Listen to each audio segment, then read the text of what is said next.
What's good in the hood? This is The Drop with S.A. Doc. Today is March 14th, 2023.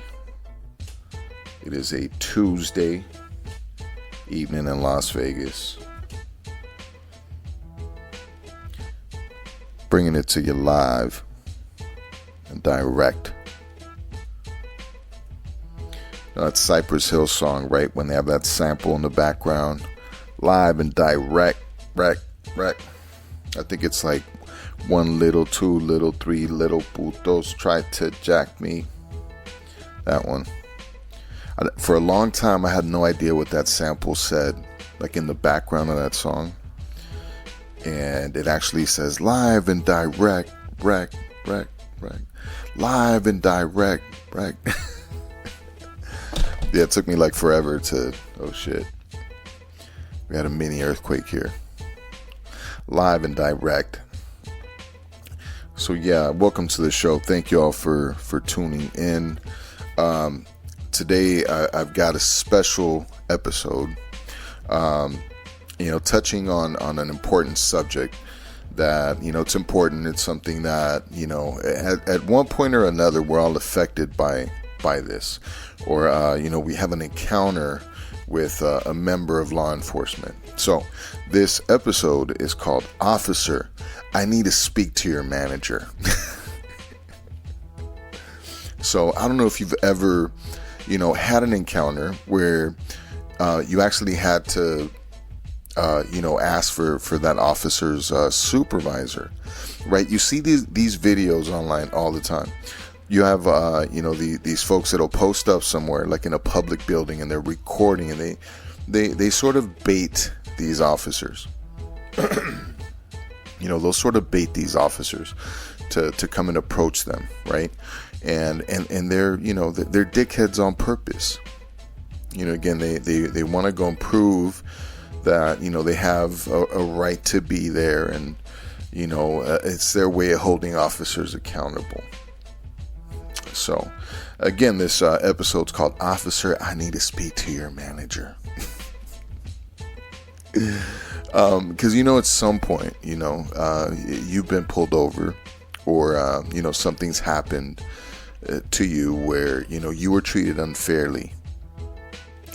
This could have been because of the way you look. Could be your ethnicity. Could be your tattoos. Could be your bald head. So, either way, you still have rights. Regardless of what, you should be treated like a human being. Even when you're breaking the law.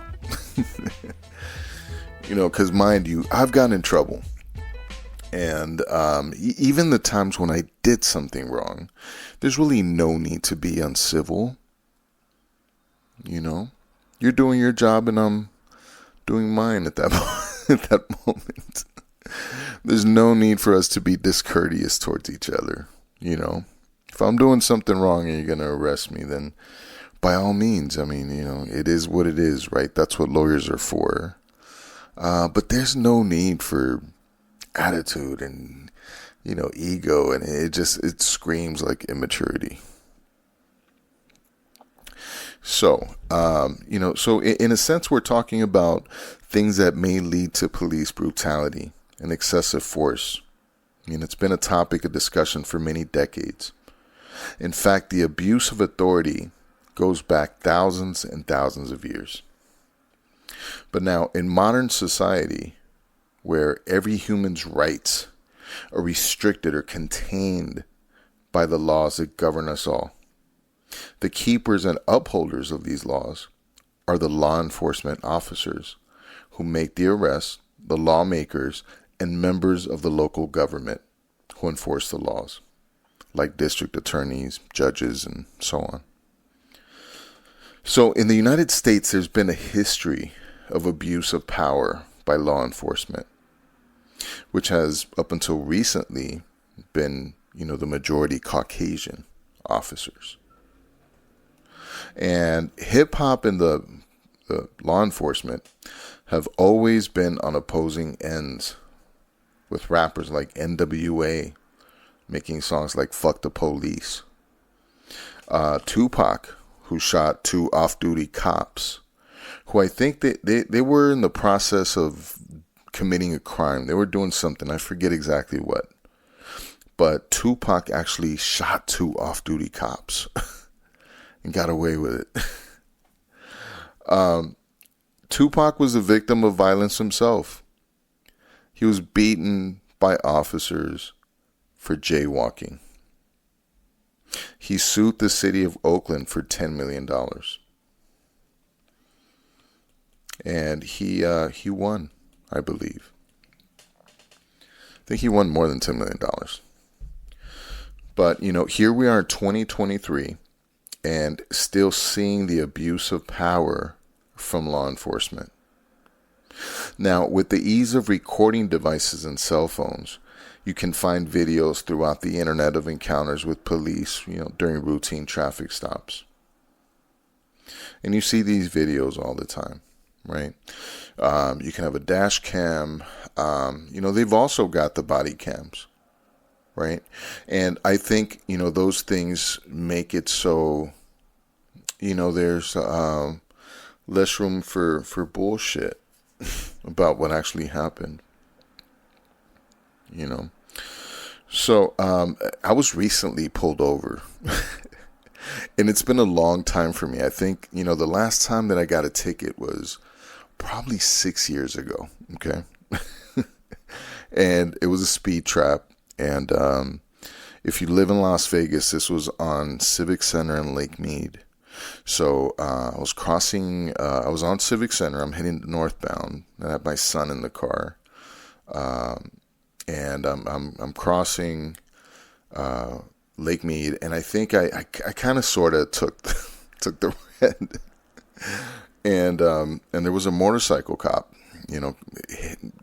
hidden like behind a tree or something. He came out of nowhere, and he stopped me, and he was very polite. He's like, okay, well, you were speeding and you took that red, right? I'm like, yeah. Like, I believe I may have, I'm not sure. But write me the ticket and I'll go to court and pay it. Just need to get to my son's mariachi recital. So just give me the ticket. Let me be on my way. But, very pleasant interaction. He got his ticket or whatnot. But, so I was pulled over last week. I just got a new car and I have to wait. I got a DMV appointment to get my license plates, right? So I'm driving all over town with no plates. But I have I got a permit on my car, right? So if you got a permit, you get the little permit and you put it on your windshield, like on the lower right-hand side, the ticket says, right? The little piece of paper says to place it on the lower right-hand side of the car and make sure you got insurance. And you can drive, right? So, I'm exercising my privilege. Hey, I followed the steps, right? I have insurance. I am compliant. I should be able to drive, right? It's not like I'm out committing crimes at that particular moment, right? And if I am, then you don't know that. Right? For you to treat me as such, be cordial, just shows a lack of your investigative skills, when you're unprofessional like that. I think if you, if you truly are good at your job and you're good at investigating, you don't have that frustration as an officer of the law, right? You should operate with more confidence about what you're doing. So I got pulled over, right? And, the cop, almost felt bad about pulling me over. And he's like, well, you don't have plates. I'm like, I know, I just got the car. I'm waiting for my appointment. Here's my license. Here's my insurance. Do what you got to do, right? So he's got to go back there. He's got to run my name. He's got to check the VIN on the car, make sure it's got insurance, checks a little tag on the car. And then he lets me go. Now, this officer was a younger Caucasian, white officer, right? And so he gives me back my information, and he's like, okay, well, thank you. Just make sure you get the car insured, when you get your car registered when you get your appointment, right? I'm like, okay, bet, and I'm on my way.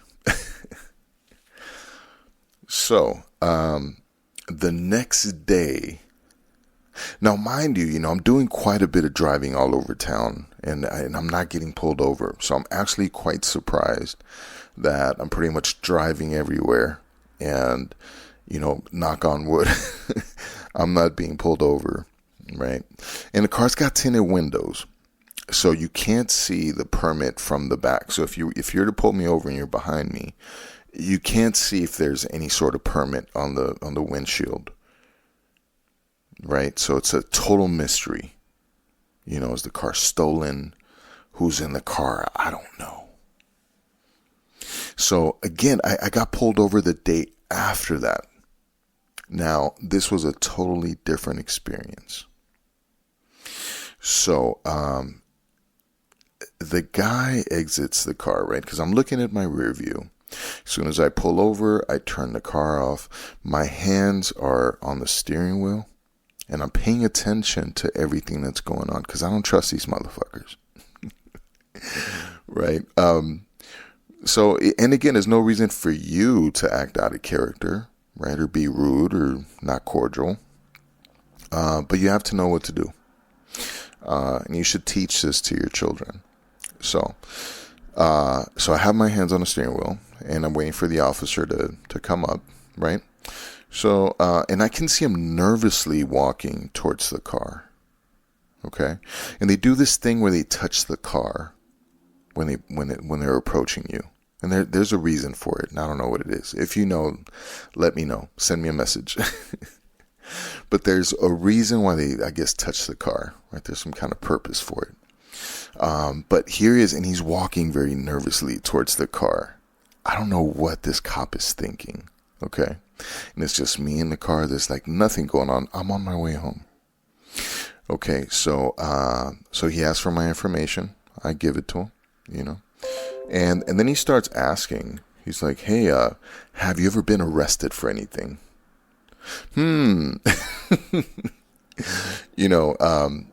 So immediately I'm like, hey, I don't owe the city anything.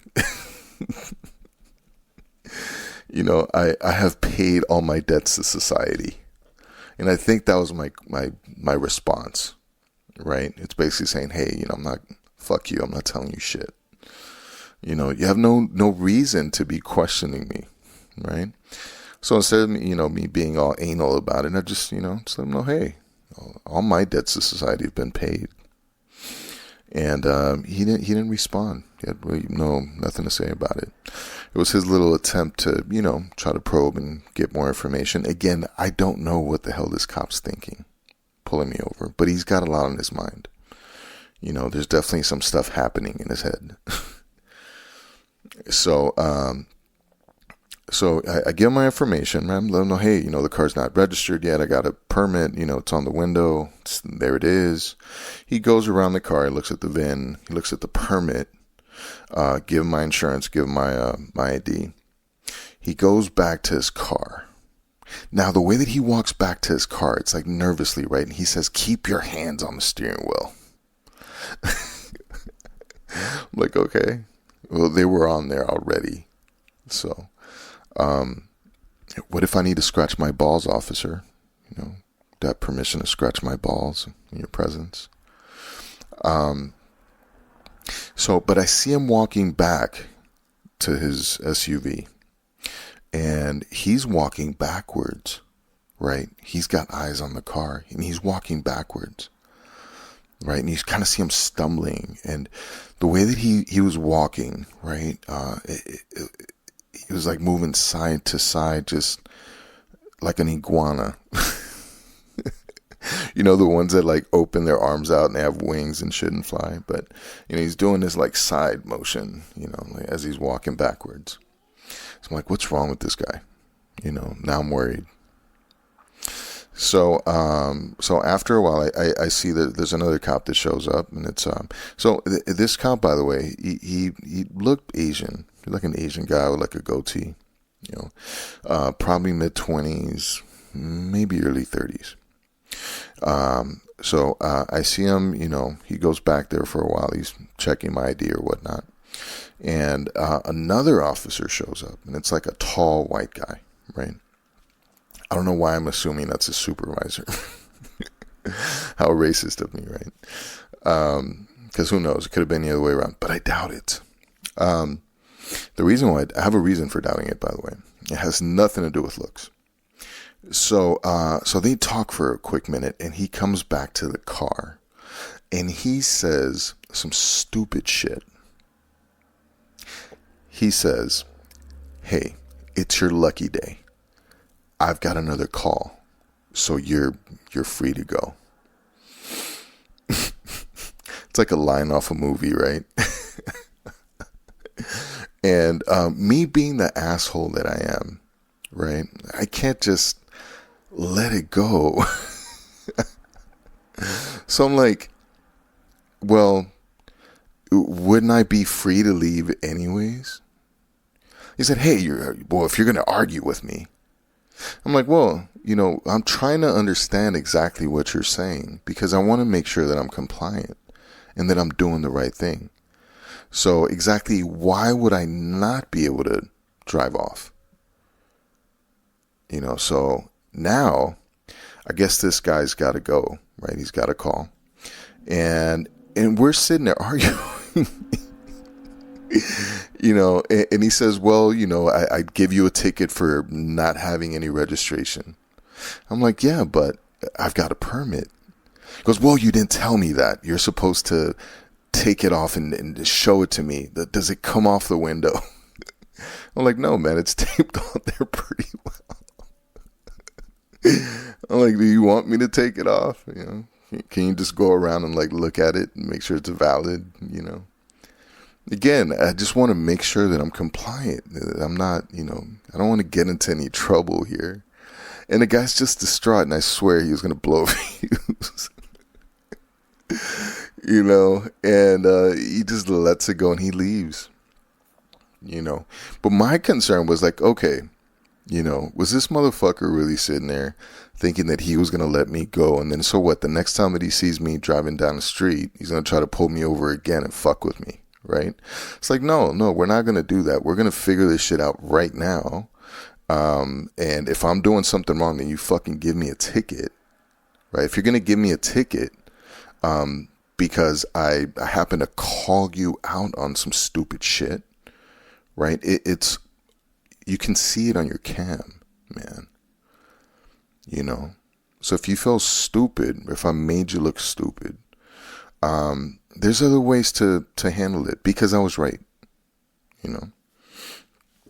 So just because you have, you're wearing that badge, man, and again, I'm not defying your authority, but your authority should also come from doing the right thing and saying the right things and treating people with respect. So, so that's, that's my story. And I say that because at the end of the day, out of that argument, right, I could have got a ticket. I mean, the guy could have been an asshole. He could have found a way to, give me a ticket. I think you can get a ticket for like hanging shit off of your rear view mirror. And I have these little boxing gloves that I've hung up there. So if I were him, right, and I want to put asshole me in check, right, for talking back, instead of saying some shit like you're not supposed to have the permit on your window, which you are, it says it on the damn permit. It says exactly where it's supposed to go. And this fucking guy literally said, no, you're supposed to have it in your pocket. You're supposed to hand it to me when I asked for it. So, once you're saying shit like that, I know you have you've just completely lost your fucking cool. You're probably triggered now, and you're just trying to maintain authority, and you'll fucking say anything to to try to keep your sense of authority. Now I'm thinking like this guy's, I'm fucking with his self-esteem probably. Not on purpose, by the way. That was not my intention. But this fucking guy was like an ego fucking maniac. And that's not my fucking fault. Again, he's working. I'm not. I'm driving. So why are you fucking with me? But he could have said something like, well, those little gloves you've got on your windshield, that's a violation. It obstructs your fucking view. And I'm going to write you a fucking ticket, asshole. Right? But it would have been based on something true, on something real. Right? Not you becoming a 4-year-old and just, just with back and forth bickering. Like, no, I'm not. Yes, you are. Right? No, I'm not doing anything wrong. Yes, you are. No, I'm not. What am I doing wrong? You're doing that wrong. Just like saying it. It's like two 5-year-olds going at it. What does that say about me? Right? But, the thing is, if the officer wouldn't have left, right, and if he would have decided to escalate, because obviously the guy was heated. I don't know what the hell's going on in that guy's life. I don't know what his last call was like. He could have just had a really bad call. But that's not my fucking fault, okay? Because you don't know what I just went through, okay? Or I could be driving back from a funeral. You have no fucking idea, right? So be professional. So if I'm doing something wrong, I want to know exactly what it is that I'm doing wrong. So let's address it. Let me speak to your supervisor. Call a supervisor over here. That's exactly what would have happened if he didn't have to, rush off on his call. Right? Because I don't want to feel like there's some kind of unfinished business. Okay? I want to get this shit clear. Let's clear it up right now. If that, sticker's not supposed to be on the window that way, then you fucking tell me where it's supposed to go. Okay? So I can fix it. And write me the ticket if you're going to write me the fucking ticket. What I don't need is your fucking attitude. It's really unnecessary. So write me the ticket and let me fucking go about my business. You're not doing me any fucking favors. These are people with poor boundaries, and it's dangerous. It's very dangerous. I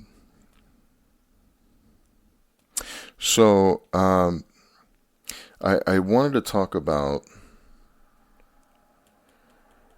and kind of skipping past my my story about, getting pulled over by a Mr. Immature, cop.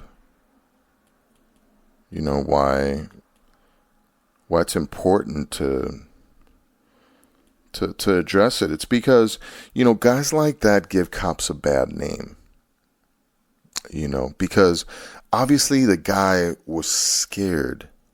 Scared people are dangerous people, especially if they have authority and they have a gun. So, I don't want to get too much into, my thoughts on hiring police officers with PTSD or with unresolved mental health issues just because there's a shortage in hiring police officers. Because these folks are stressed, they're working long hours, and they have guns. Okay? So if you're overstressed, you have PTSD, and you know that you're going to overreact, this is not the best line of work for you to be in. You're better off making hamburgers. At the very least, you'll fuck up somebody's order and spit in somebody's food if they trigger you. But in October of last year, in San Antonio, in the parking lot of a McDonald's, 17-year-old Eric Cantu was in the parking lot with a girl enjoying a burger when Officer James Brennan walked up to the car and opened the door, yelling at Eric to get out of the car, never announcing himself as a police officer. The car was in neutral and it started to slide backwards. When that happened, Officer Brennan reported that the door may have clipped his arm or his hand and immediately began firing shots. Eric, afraid for his life, drove off. Brennan fired 5 more shots for a total of 10 rounds into Eric's vehicle, hitting him multiple times. Eric almost died from his wounds. He spent 2 months in a coma and by a miracle survived. Brennan, when questioned, said Eric's car looked like one that had evaded him a few days ago, and that he believed that that car was stolen. It was not. So this is a perfect example of an officer, by his own paranoid thinking, led himself to break the same laws that he was hired to uphold, which led him to getting fired and charged with 2 counts of aggravated assault.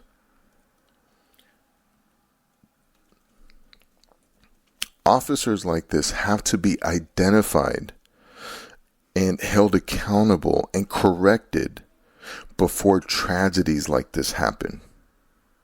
Officers who operate without any common sense or regard for human life are psychopaths with a badge. You have to complain if your rights have been violated. If an officer makes a threat that's unwarranted, the officer needs corrective action to change his or her behavior and just maybe save the life of a human being who would otherwise be at the receiving end of an officer's bullets. And this is why the community doesn't trust law enforcement. I encourage members of law enforcement to also stand up for the community to which they serve. If you hate your job, fucking quit. Stop killing innocent people, because the next time an officer with unchecked PTSD overreacts and shoots an innocent person, that could be a member of your own family. This is an issue that affects us all as a community. I want to feel comfortable driving through my city, with all due respect. Without any of you interfering with my day. I want to feel comfortable driving through my city, with all due respect, without any of you interfering with my day. Because honestly, you just don't have the fucking right to do so. Being schooled by a citizen on the legal requirements to operation of a vehicle on the city streets should elicit some shame and a bit of a hit to your ego, Mr. Officer. But under no circumstances gives you the right to interfere with my freedom. And I'm going a bit off subject in saying the following, but a lot of Mexicanos or Latinos don't feel entitled to feel free in this country. We try to fly under the radar and conform. But guess what? You have a right to feel free while you're walking down the street or driving in your vehicle. Unless you have a bunch of drugs in your car. But that's another story. But I say this to all my Latinos living in the United States. Your parents didn't come here for us to be docile and to remain segregated. You should integrate into society. Instead of, staying behind the scenes to not rock the boat and just settle for what you can get. This is your country. This is my country.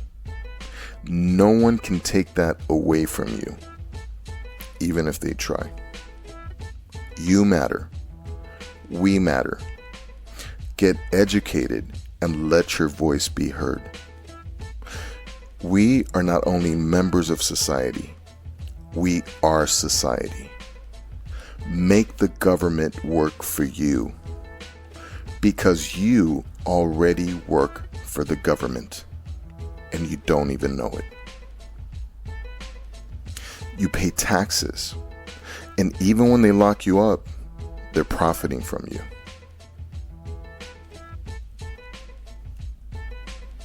So get educated. Let your voice be heard. Take action. United we stand, divided we fall. Let's hold these folks accountable. That's how you fight.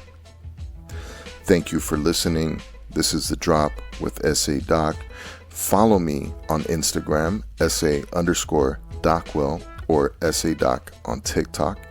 Hit me up, contact@sadoc.com. Find me on YouTube.